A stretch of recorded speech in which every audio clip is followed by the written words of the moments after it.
Capazos que acogen. Un podcast de Adafa. Capazo número 4. Protección social y acogimiento. Bienvenidos capaceros y bienvenidas capaceras a este cuarto capazo de nuestro podcast de Adafa. En el capazo anterior estuvimos con Celia Anglés, la directora técnica de la Fundación Atención Temprana, quien nos estuvo contando sobre el tema de la salud mental y del trabajo que realizan desde esta fundación con niños, niñas y adolescentes de acogida. Desde aquí, queremos mandar un saludo a Celia y agradecerle su participación en nuestro podcast. Además, aprovechamos para informaros de que está abierto el segundo tramo de inscripción a las cuartas jornadas de los buenos tratos a la infancia que organizamos desde Adafa, cuya temática este año es la crianza terapéutica, protección que repara, ¿vale? Os podéis inscribir en nuestra página web en adafa.es.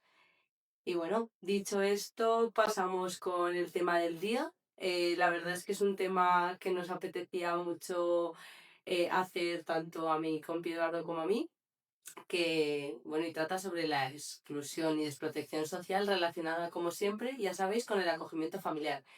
Y para abordar este temazo, tenemos aquí con nosotros a Xavier Jimeno. Bienvenido, Xavier. ¿Cómo estás?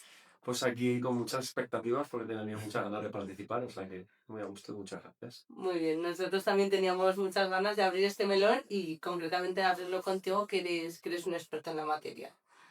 Bueno, pues... Muy bien, pues encantado de tenerte, Xavi. Yo voy a hacer voy a leer un poquito tu currículum, a ver si lo voy diciendo bien, si no me corriges. Eres diplomado en trabajo social, licenciado y doctor en sociología. Tu investigación está centrada sobre todo en las migraciones, en la diversidad cultural, la acción comunitaria y la sociolingüística. Profesor titular en el área de trabajo social de la Universidad de Zaragoza y participas también del Observatorio de la Migración de Menores en la Universidad de Poitiers. En el área de filología del Instituto de Patrimonio y Humanidades también de la Universidad de Zaragoza. Además de presentar a Xavi, queremos hacer, antes veníamos hablando así eh, off the record de una historia por hacerlo un poco como introductorio, ¿no? A esta relación del acogimiento familiar con la desprotección y nos íbamos un poco al siglo XVII, al norte de Inglaterra, que leímos un artículo muy interesante sobre mujeres que se dedicaban a ser acogedoras, cuando entonces no se hablaba de esta terminología.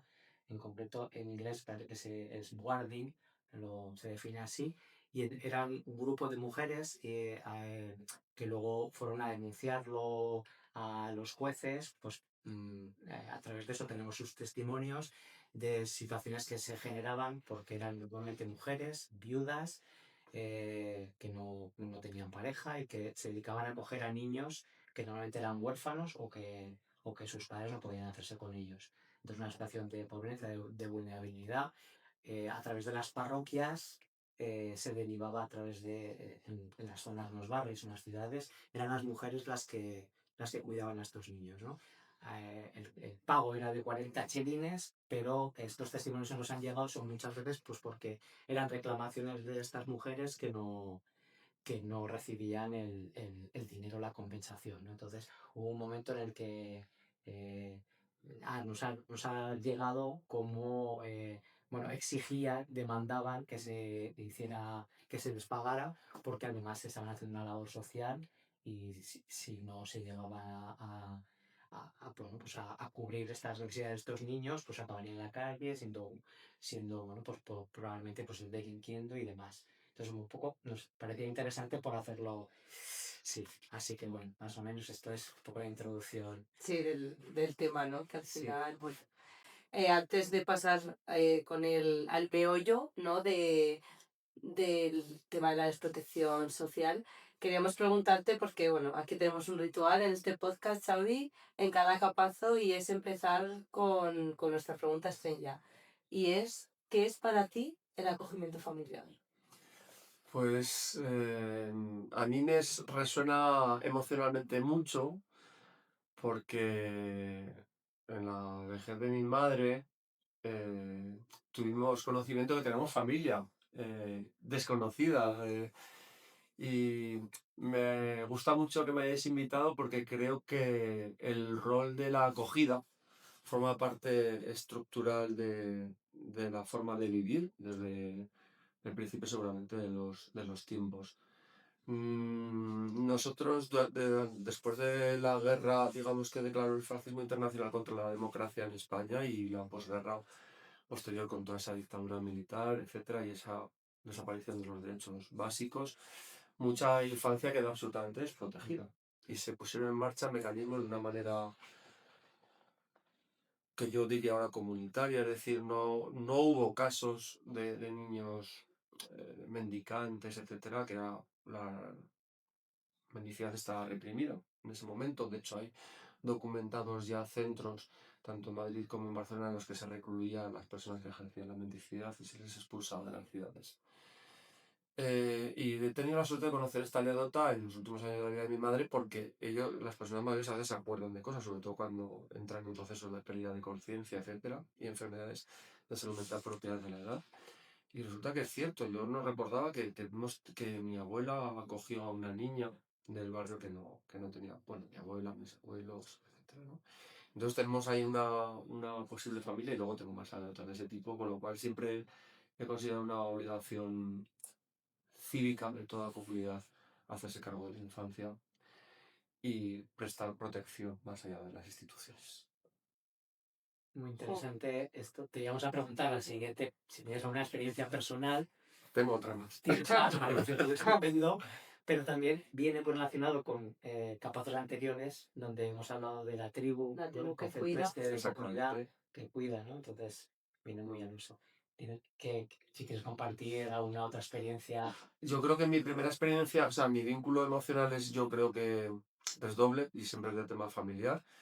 Eh, este caso, por ejemplo, de esta niña que es acogida y de la cual nadie más hemos sabido nada, no sé cómo ha sido la salida de esa menor del ámbito de la familia, nadie lo recuerda. Mis tía, que es la última que queda, era muy pequeña cuando todo esto ocurría. Supongo que en algún momento dado, pues esta niña pues, pasaría a otra familia, se emanciparía, que digamos ahora, etc.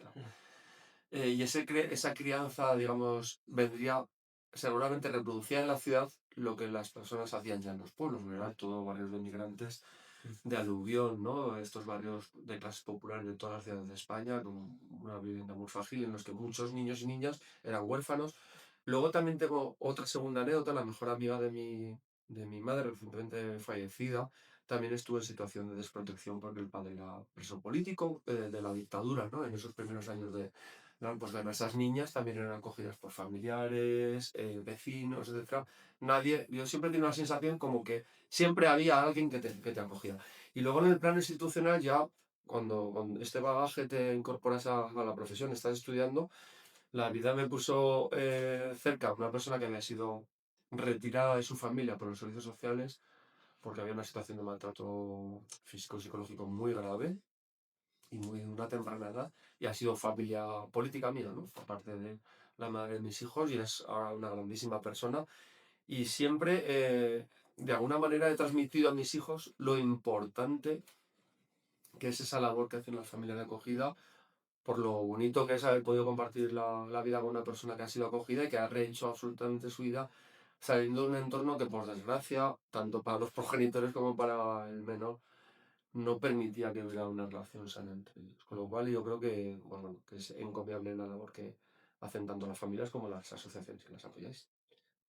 A mí se me ocurre, y ya que nos conocemos desde hace muchos años, aprovecho aquí para decirlo también, y conozco tu trayectoria, como estábamos hablando de experiencias personales y profesionales también, desde tu experiencia profesional, desde el conocimiento que tienes de los jóvenes migrantes, eh, relacionado con el acogimiento familiar, ¿tienes alguna experiencia que hayas podido, o sea, contrastar en positivo de la importancia del acogimiento familiar con jóvenes que hayan podido llegar Desde otros países, desde otros sin países? sus familias. Muy bien. Pues bueno, yo lo primero es que el caso del sur de Europa es excepcional dentro del contexto de la Unión Europea. Son 27 países de la Unión Europea y en la mayoría, la inmensísima mayoría de las acogidas son familiares. No hay centros, no hay pisos, mucho menos macrocentros. ¿Por qué? porque tampoco aquí los hay para los menores autóctonos, no hay centros, macrocentros en los que dejar con unos educadores. Al revés, la propia legislación, y cada vez se refuerza más, como bien sabéis, intenta evitar las acogidas de tipo en dispositivos, ¿no? De cualquier volumen. Es cierto que eso puede ser una transición hacia una familia de acogida o una situación puntual si va a haber un retorno a la familia, pero el objetivo final es que el entorno familiar sea de manera provisional o definitiva, pues reproduzca al máximo la estructura familiar. Y así es con los menores acompañados en casi todos los países. La excepción del sur de Europa tiene que ver más con su situación de frontera. Es decir, si estos chicos, en lugar de llamarse como se llama, o sea, tuvieran un nombre más parecido a la mayoría lingüística local, pues evidentemente estarían ahora mismo en un programa de acogida familiar y tendríamos unos dispositivos de familia de acogida absolutamente diferentes que hubieran dado lugar a otro tipo de situaciones en cuanto a la manipulación de su llegada. Ahora mismo podemos ver ruedas de prensa, ataques tanto a menores como a profesionales cuando entran o salen de los centros por parte de grupos organizados o no que están generando odio.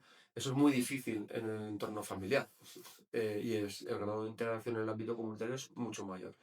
De tal manera que varias entidades a nivel estatal, ACCEM, CEPAIN y otras, Cruz Roja, han sugerido y han tenido proyectos que han demostrado a la Administración en numerosas ocasiones que es viable la acogida familiar de estos menores y en el hecho aparece, es una de las medidas que aparece en la actualmente vigente estrategia aragonesa para los niños, niñas y adolescentes que emigran solos como una posibilidad que debería como menos explorar, como mínimo explorarse. Con lo cual, creo que la trayectoria de muchos de los chicos y chicas que he conocido, especialmente chicos, hubieran sido muy diferentes de haber gozado de esa oportunidad que probablemente en gente como ellos habrá tenido en otros países del centro y norte europeos. Yo antes de lanzarte la siguiente pregunta, Xavi, me ha gustado mucho la definición que has dado del acogimiento familiar. O sea, una obligación cívica. O sea, yo me quedo con esas dos palabras juntas, te lo tenía que decir, que me ha gustado mucho, porque es verdad, ¿no? Como comentaba Eduardo, que aquí siempre estamos con el tema de la tribu, con cómo como sociedad tenemos la responsabilidad de, bueno, lo que decías tú, tanto con niños autóctonos como con niños migrantes, que no dejan de ser niños, pero bueno, es verdad que la terminología, ¿no? Al final lo ponen todo desde un foco, como tú dices, ¿no? Como más frío, más despectivo, más señalados, ¿no? Entonces, me ha parecido interesante. Y con lo que comentabas del acogimiento familiar, nosotros queríamos tú que eres experto, que nos dijeras cuáles crees que son las causas estructurales de la desprotección y de la necesidad que tiene el acogimiento familiar. Bueno, pues no me queda otro remedio que citar un libro que podéis escuchar en audios, audiolibros, leer, si tenéis un verano tranquilo por delante, pues son unas 1000 páginas, casi ciento y pico de bibliografía. Pero que seguramente os cambiará la manera de enfocar vuestra mirada a la vida social en cualquier punto del planeta. Se llama El amanecer de todo y son 10 años de trabajo de un arqueólogo y un antropólogo que replantean absolutamente la historia de la humanidad hasta hoy. Y ellos, a mí la respuesta que me saldría hasta no hace muchos años es que si no hubiera desigualdad no habría necesidad de que algunas familias y algunos niños entraran en esa situación de tutela por parte de la administración.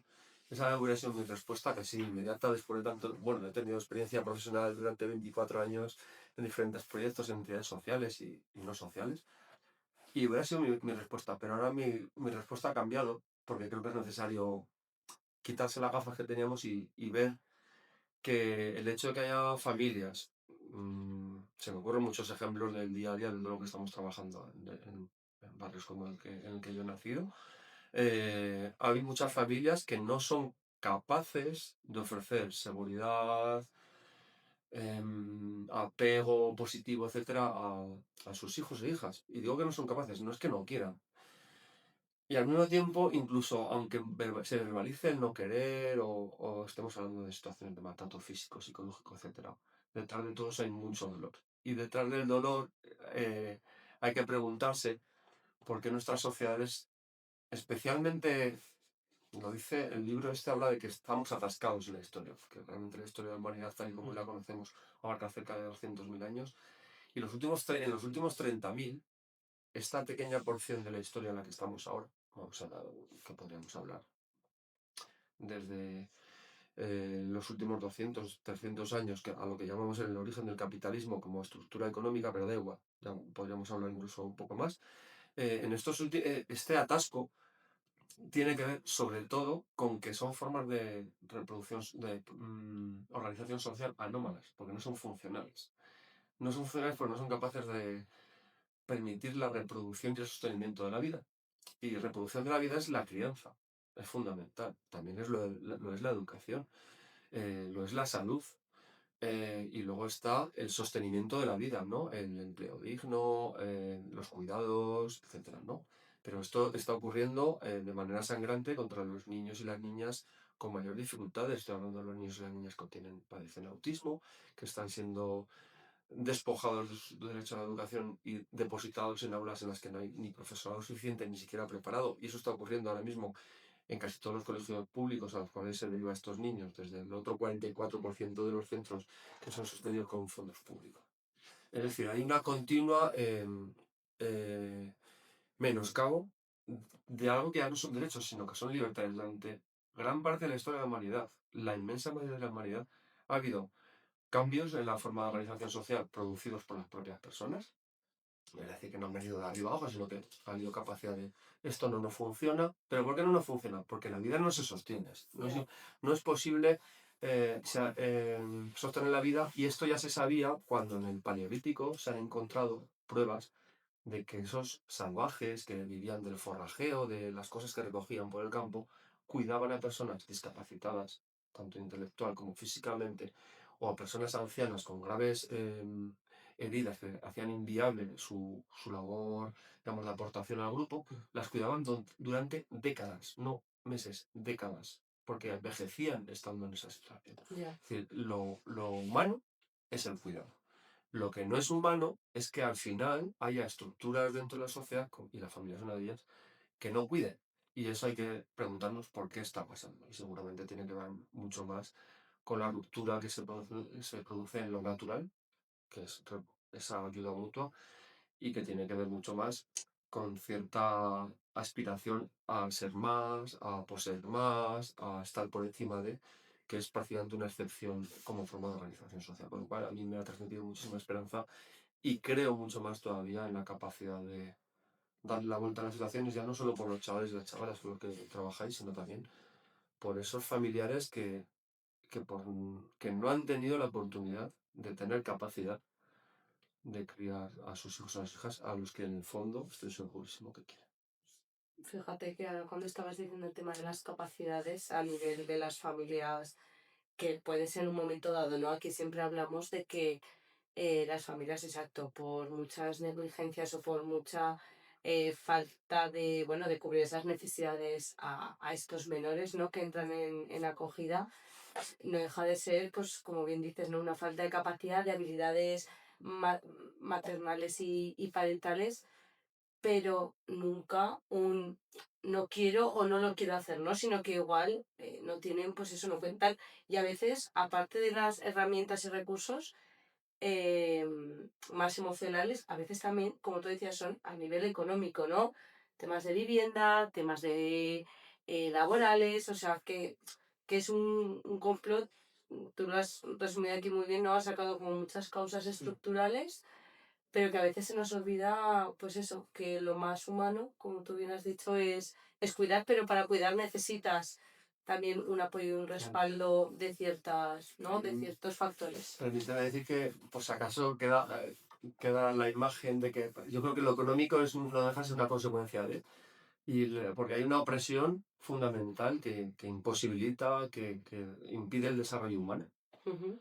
Y al 50% de la población, que es el patriarcado, y que afecta, que coloca por debajo a uno de los géneros, a uno de los sexos, perdón, y sin embargo está impidiendo el desarrollo personal pleno al otro 50 que cree que está por encima del otro sexo, ¿no? Y desde ahí ya empiezan a rodar todas las demás pelotas de la desigualdad, ¿no? Ya. Pero ese es para mí el gran foco, y el patriarcado como forma de organización social no tiene más que unos pocos miles de años, y hay muchas formas de organización social no patriarcal documentadas, que algunas han llegado vivas hasta nuestro tiempo de forma muy minoritaria, y otras evidentemente han tenido desarrollo durante miles de años y nos han permitido llegar hasta aquí como especie. Y qué interesante también esto que estás contando, porque es algo que también reflexionamos mucho aquí con el equipo, lo de como profesionales intentar explorar otras vías, ¿no? Otras vías siempre a lo que un poco está establecido, que no todo es blanco y negro, ¿no? Que no es todo un compartimento, que siempre hay que intentar como buscar otras cosas y usar la imaginación, ¿no? Y en esto de usar la imaginación y tal, se nos ocurre, porque ya hemos hablado en otros momentos, de reflexionar y que nos explicases y reflexionar contigo un poco sobre lo que son los espacios improbables, los lugares, los diálogos improbables que se pueden dar en relación al acogimiento familiar. ¿Qué piensas de...? Bueno, yo creo que la metodología de los diálogos, encuentros, espacios improbables, como lo queréis llamar, empieza como diálogos improbables en el proceso en el actual, todavía en marcha, proceso de paz de Colombia, y lo pone en marcha un antropólogo quebecois, quebequés de Canadá, de habla francesa, Jean-Paul Lederach, y que es un crack en observar cómo en las sociedades que están muy friccionadas, con mucha tensión, muy polarizadas, sonará, me imagino, es necesario establecer puentes entre personas que, si no haces algo para que ese puente exista, nunca van a estar en un mismo espacio para poderse decir cosas, no desde la discusión, que es intentar imponer tu versión, sino desde la situación, desde el diálogo, que implica que tú vas a poder hablar, vas a poder exponer tu posición, pero también te toca escuchar, ¿no? Y entonces, por ejemplo, víctimas y victimarios, que esto sonará, que es hecho aquí en el País Vasco,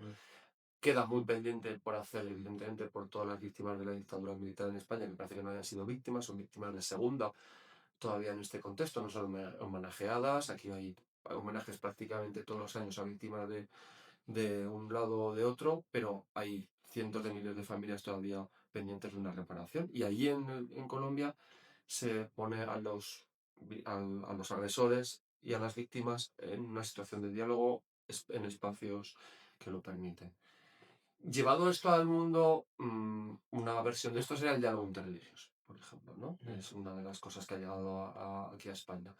Pero otros diálogos necesarios. Yo estoy pensando, por ejemplo, en lo necesario que es poner cualquier contexto que sea de servicios sociales, que tenga que ver con la protección social, en relación con el territorio. Es fundamental. Vuestra labor, aparentemente, va a ser siempre bien acogida, va a ser, digamos, va a tener una percepción positiva en el territorio. Si nos vamos a las encuestas, y yo esto ya lo empezamos a ver en una que se hizo en Zaragoza en 2015, que nunca se llegó a publicar, están los datos, pero nunca se llegó a publicar, las profesiones más rechazadas por la población, en una encuesta, una muestra muy significativa, muy amplia, son las relacionadas con la protección social.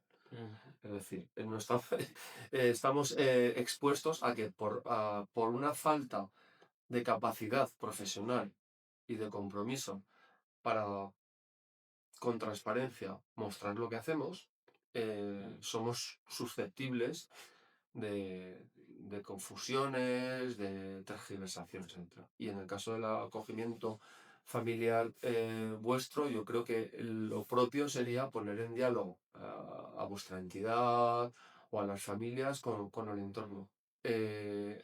Yo esto lo llevo tiempo proponiendo, he participado de experiencias de diálogo interreligioso que espero que se mantengan en la ciudad, pero yo creo que es fundamental para cualquier colectivo que esté en un proceso de estigmatización, ¿no? Que ahora, repito, estamos en una tendencia en la que esto está ocurriendo por el conjunto de los programas de servicios sociales de los cuales, por ejemplo, se les difama, pues, por ser una entidad privada que recibe financiación pública. Eso es un motivo, y esta entidad podría serlo, por el tipo de población a la que acoge, etc. Entonces, yo creo que hay que darle la vuelta a esta tortilla, y hay muchísima literatura y prácticas en Europa sobre esto, porque ya llevan ahí una situación muy crítica hace ya bastante más tiempo que aquí, y ellos van por delante también en la respuesta.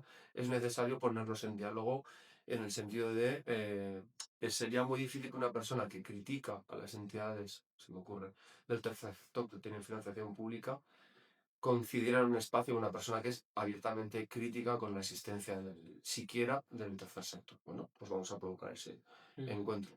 Y creo que eso no va a pasar si no lo hacemos nosotras. Entonces yo creo que tenéis espacios, está la Red Movilizada de Entidades por la Inclusión y otros de federaciones a nivel estatal, autonómico, etcétera.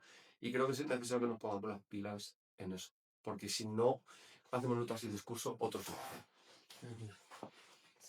La verdad es que tienes, vamos, eso puede decir que tienes razón, ¿no? Que al final nos quedamos a veces, ¿no? Como un poco esperando siempre, ¿no? En la retaguardia a ver si hay cambios, a ver si es de, como tú decías, ¿no? Igual desde las estructuras de poder y el cambio lo generamos el pueblo, ¿no? El pueblo salva al pueblo. Pues quiero decir, estas cosas son, sí, deberíamos, ese activismo, ¿no? Que igual había hace años, recuperarlo un poco. Yo quería además preguntarte. Claro, porque aquí no, nosotros trabajamos con acogimiento familiar. ¿Cómo podemos nosotros ayudar o qué podemos aportar a la desprotección social? O sea, ¿qué podemos también hacer, ¿no? Desde nuestro ámbito de actuación, cómo podemos colaborar? Colaborar en la desprotección o frente a la desprotección. Frente. Yo Frente. voy a unirlo con tu comentario anterior a mi respuesta de antes. Y es que creo que desde el ámbito, vosotros sois profesionales, creo que es un avance social en nuestra actual forma de organización social que haya personas que puedan dedicar su tiempo de manera remunerada a los cuidados. Recordad que en el ciclo previo del feminismo, antes de que tomara otros derroteros muy diferentes, estábamos valorando económicamente cuánto suponía dentro del Producto Interior Bruto o cualquier otra medición de tipo económico los cuidados no remunerados en el ámbito familiar. Es decir, bien, pues es igual de importante eso como poner en el centro y valorar de una manera justa la labor de las entidades sociales y de los profesionales de lo social. ¿Y por qué digo esto? Porque en respuesta a tu pregunta, y he intentado unirlo con lo anterior, yo no creo que sea una cuestión de activismo, yo creo que los profesionales deben ejercer con rigor y con formación adecuada y renovación de su formación su profesión, porque es un servicio público y cívico, desde mi punto de vista es un avance social, que tengamos profesiones, educación social, trabajo social, psicología, que puedan prestar apoyo a la sociedad en un amplio espectro. Y precisamente por no ser activismo y ser un trabajo que debe ser digno, creo que es necesario tener algo que yo llevo tiempo diciendo, que hay otra gente que lo dice, evidentemente, y que lo decimos en las formaciones para profesionales y que llegamos a ese acuerdo. Masa crítica profesional, es decir, debemos defender la necesidad y la, la eficiencia y la eficacia de nuestras profesiones y además de esa manera defender lo importante que es que desde lo público, desde el dinero de todos, haya herramientas, entre otras nuestras profesiones, para abordar las formas de desprotección social, que son muchas. Yo siempre pongo un ejemplo, ¿no? Que es un poco un ejemplo de clase.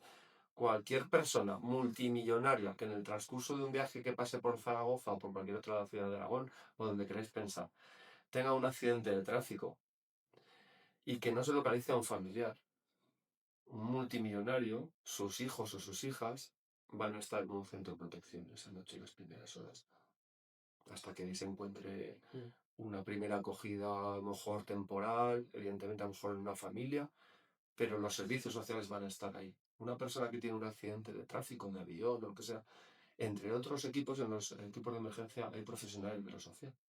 Es decir, nuestras profesiones son necesarias y creo que nuestra manera de abordar este reto que tenemos socialmente de la desprotección que se está generando por un mal funcionamiento social, yo creo que hacer masa crítica y defender nuestras profesiones es básico y que somos profesiones universales, que no atendemos a un perfil de población, sino que creo que damos un servicio general público. No sé, o sea, yo estoy de acuerdo con la defensa, ¿no? Y sobre todo, eh, pues de eso, de las profesiones sociales. No, yo con lo del activismo me refería más ¿no? a lo que tú comentabas de esos espacios improbables que, eh, que los tenemos que mover desde las personas, que estoy de acuerdo contigo, y que además yo pienso que en las profesiones relacionadas, como tú decías, ¿no? Trabajo social, educación social, psicología y demás, que también hay que tener un punto activista y un punto crítico, porque es verdad que si no ejerces la profesión como las 8 horas irte a tu casa, o sea, yo siempre he sido un poco de la opinión de tienes tu profesión te tiene que gustar y más en el trabajo con personas y tienes que crear estos espacios, que cuánto de probable podría ser ahora tenerte aquí, o sea, la Estefanía profesional que estudió psicología, pues igual dice, uy, y vas a estar debatiendo sobre esto, ¿no? O sea, que creo que es una mezcla de todo, pero que hay que tener ese punto crítico y ese punto de querer cambiar cosas también. O sea, desde nuestras profesiones creo que es importante. Muy bien. Una buena definición de masa crítica profesional. Y en relación bueno, pues, al activismo, a los encuentros improbables que hablábamos, o los diálogos, incluso al uso de la imaginación en todo esto, ¿no? De la desprotección y del acogimiento familiar, podríamos estar hablando de ideas innovadoras. ¿Podrías compartir alguna idea innovadora que conozcas, no sé, de tus experiencias en Europa? Creemos que nunca, hay un libro que es muy interesante de un filósofo que dice, nunca fuimos modernos. Creemos que la modernidad, la edad contemporánea es como que ha inventado la rueda, hemos inventado, realmente todo ya estaba inventado previamente y es muy difícil innovar frente a 200.000 años de historia con sociedades complejas como las que estamos ahora. Pero yo por eso a todo el mundo le sugiero que no experimente, mucho menos con la infancia o con la adolescencia, sino que se base en evidencias. Y resulta que tenemos muy buenas prácticas, simplemente hace falta buscarlas, porque hay formas de organización humana repartidas por todo el globo que podemos imitar, ¿no? Ahora nos hemos traído Ubuntu, ¿no? De una parte del África Sur. Tienen muchas cosas sobre el tema de los cuidados de la infancia y la responsabilidad y el compromiso comunitario. Tienen cosas interesantísimas, ¿no? Donde, por cierto, los índices de maltrato infantil son inferiores a otras sociedades que nos creemos más avanzadas, ¿no? Entonces, yo creo que como todo eso no hace falta inventar la rueda, pues copiamos lo que funciona y sabemos a ciencia cierta que el acogimiento familiar, por ejemplo, de los menores, de los niños, las niñas y los adolescentes que migran solos, sería una muy buena práctica, porque ya tenemos evidencias. Pongámosla en práctica y os animo a que seáis una de las entidades que favorezca este tránsito entre centros, que podrían ser macrocentros en algunas comunidades autónomas, como está ocurriendo ya, que responden muchas veces a la duda de si nos merecemos, o sea, si somos capaces como sociedad de abordar la necesidad que hay en la escala global de una vida digna para las personas que nosotros llamamos menores de edad. Y esa duda creo que no ha lugar si pensamos en una humanidad común, ¿no? Que Paul Gilroy llama ese sentimiento de humanidad compartida. No pensar que hay algo diferente en el otro, sino pensar que el 99% es común y que por supuesto somos responsables unas de otras. Entonces, si nos quitamos esa gafa, seguramente el acogimiento familiar de estos niños y niñas sería una práctica absolutamente innovable en el corto plazo, espero.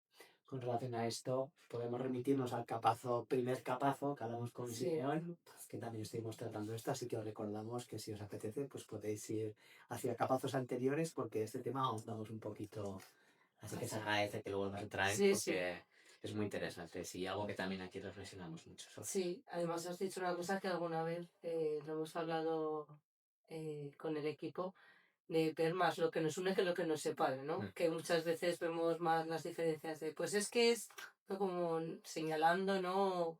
Poniendo en el foco y no lo que dices, ¿no? ¿Qué tenemos en común? Y desde ahí ya, pues vamos a ir viendo, ¿no?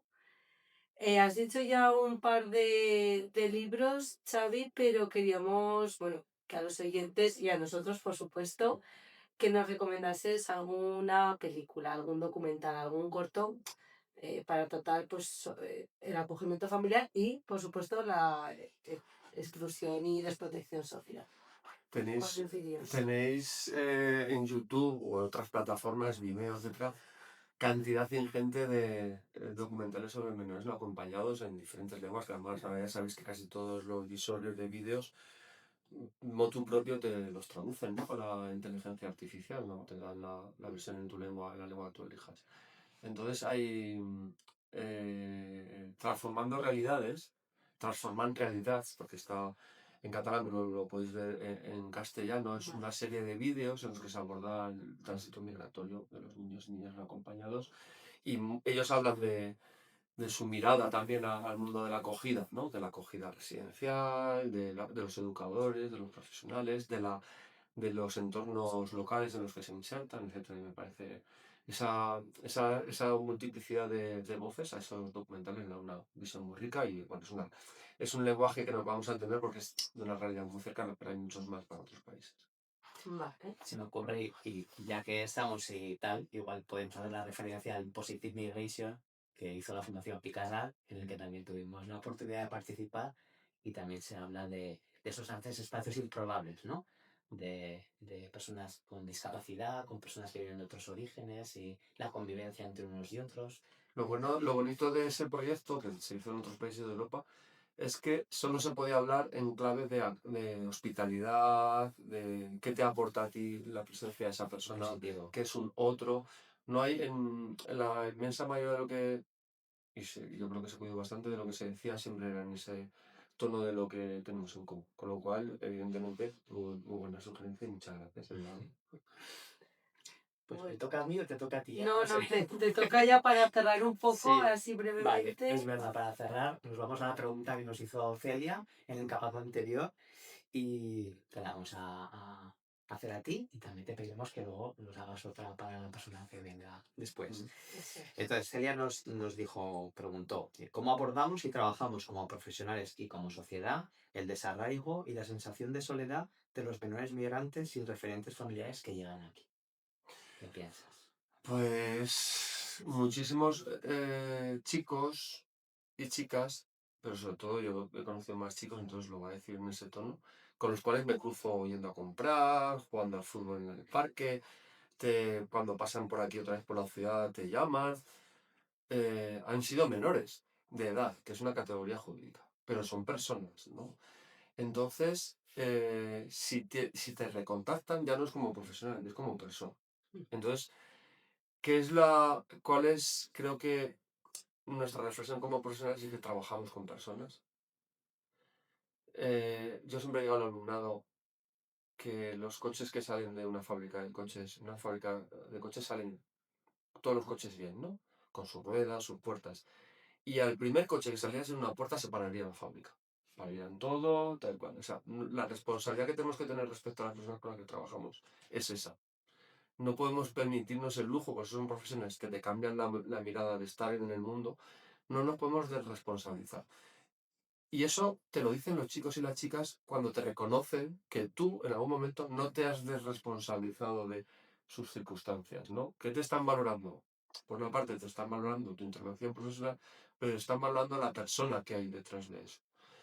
Y yo creo que nuestro gran reto ahora mismo con las migraciones juveniles es dar la vuelta a nuestro entorno social, no mirarlo como algo ajeno, no mirarlo como es algo que pasa fuera de nuestro ámbito profesional y ante lo que somos incapaces, porque si somos capaces de conectar, de acompañar en situaciones muy complicadas, muy complejas, con muchas variables que hacen que todo te lleve hacia estar peor, si somos capaces de hacer eso bien, ¿por qué no nos hacemos responsables de nuestro entorno? Y como hemos estado ya diciendo, somos capaces de emitir discurso. Ahora mismo hay muy pocos profesionales. El otro día Gustavo García escribió una columna muy necesaria en la prensa. Eso es lo que creo que tenemos que empezar a hacer, dar pasos, no quedarnos detrás de nuestra pantalla, nuestro expediente, nuestra entidad, y dar voz a esa humanidad compartida que decía antes, que creo que es necesaria y está en esa relación. Cuando yo recibo un mensaje por WhatsApp de un chaval que era uno de nuestros chavales hace 20 años, es un mensaje entre personas. Y yo creo que eso es lo que nos pone en clave de para qué estamos aquí. Se lo debemos a ellas y a ellos y a nosotras mismas. Que yo creo que lo podemos llevar a nuestras familias de acogida, ¿no? Así es. Que han compartido también esa experiencia con el equipo en el día a día, ¿no? El Sí. poder ver a estos chicos y chicas pasado años, ¿no? Y ese reconocimiento y ¿no? Eso Sí, también esa gratitud. esa gratitud, ¿no? Sí. Y esa conexión. Que al final es una conexión ya, una conexión de por vida, ¿no? Que se establece. ¿Y qué pregunta le lanzas al siguiente invitado o invitada? Si fuera o fuese Sin saber una, quién es. Sí, una persona que ha pasado por, no sé, por un proceso de acogida, voy a pensar que es una persona que lo ha hecho como menor de edad. Y si no es una persona que ha pasado como menor de edad y es a lo mejor una familia, yo creo que la podréis reformular. Pero me gustaría preguntarle en qué medida cree que es importante que haya otras personas que han sido niño, niña, adolescente, que han pasado por un proceso similar y que, digamos, desde el agradecimiento, ese momento de vida reconstruida o donde ha habido oportunidades y cuidados, ¿qué le diría o cómo se mostraría, qué, qué ofrecería a otros niños y niñas que están en la situación en la que esta persona estuvo, ¿no? Porque creo que es muy importante el tema de las personas referentes. Una persona referente solo puede ser alguien que ha pasado por tu misma situación. Entonces, es un rol que dentro del ámbito de los cuidados, de las profesiones de lo social, creo que es fundamental. Es fundamental y hoy, por ejemplo, me ha emocionado mucho. Vengo de mi barrio de toda la vida y una persona ha dicho, yo he nacido aquí y ahora que estoy aquí trabajando, o sea, ese reconocimiento de la importancia que tiene la intervención social en lo comunitario, en lo grupal, en el ámbito familiar, es fundamental. Luego, esas personas, después de pasar por ese proceso, consideran importantes ser referentes para otros. Yo creo que es una cuestión súper interesante.